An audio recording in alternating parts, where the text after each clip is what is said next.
কিছু কিছু জায়গা থেকে অর্থসহ আটক করা হয়েছে বেশ কিছু দলের কর্মী এবং নেতাদের।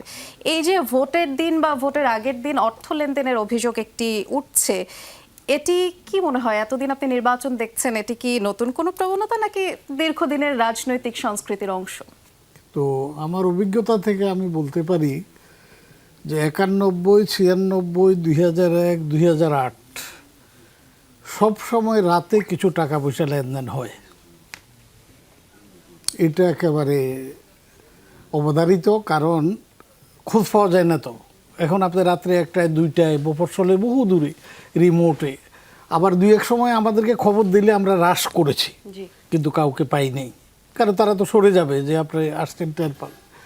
তো এটা দূর হইতে সময় লাগবে, কিন্তু এবং এটাকে আপনি আপাতত ইগনোর করতে হবে, কারণ যেহেতু এটা মানে আমাদের রিচের বাইরে। তবে এবার কিছু ধরা পড়েছে গাড়িতে বা এয়ারপোর্টে, হয়তো কি মানে টাকার উদ্দেশ্য কী ছিল। তো এটা হয়, এটা সব ইলেকশনে কম বেশি হয়েছে। তো হয়তো এবার কম হয়েছে মিডিয়ার কারণে, সোশ্যাল মিডিয়ার কারণে। তো এটা কোনো নতুন অভিযোগ না, এটা পুরাতন প্র্যাকটিস। তবে সব মিলাই আমি বলবো নির্বাচনটা ভালো হয়েছে, এবং আমি বারবার বলেছি গত 1.5 বছরে অন্তত 100 বার বলেছি যে নির্বাচন কমিশন করে না, নির্বাচনটা করে সরকার।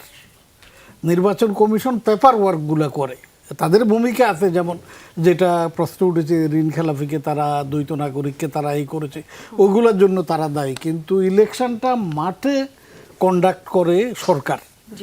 সরকারের মনস্তাত্ত্বিক বার্তা যে তারা কী চায়, আর মাঠে তাদের লাঠিয়ালেরা, তাদের লাঠিয়াল মানে ডিসিএসপি, তখন তারা সরকারের সুরটা দেখে তারা ভূমিকা পালন করে। তো সেনাবাহিনী সবসময় থাকে, এবং আমি এবং জাহিদ সাহেব কয়েকদিন আগেও এখানে বসে আপনার সরকারের সমালোচনা করতেছিলাম, ব্যর্থতার কথা বলতেছিলাম। ওনারাও বলেন, দেবপ্রিয় বাবু তো আমাদের থেকেও জোরসোরে বলেন। তো সরকার শেষ কাজটা আমি মনে করি ভালোই পেরেছে।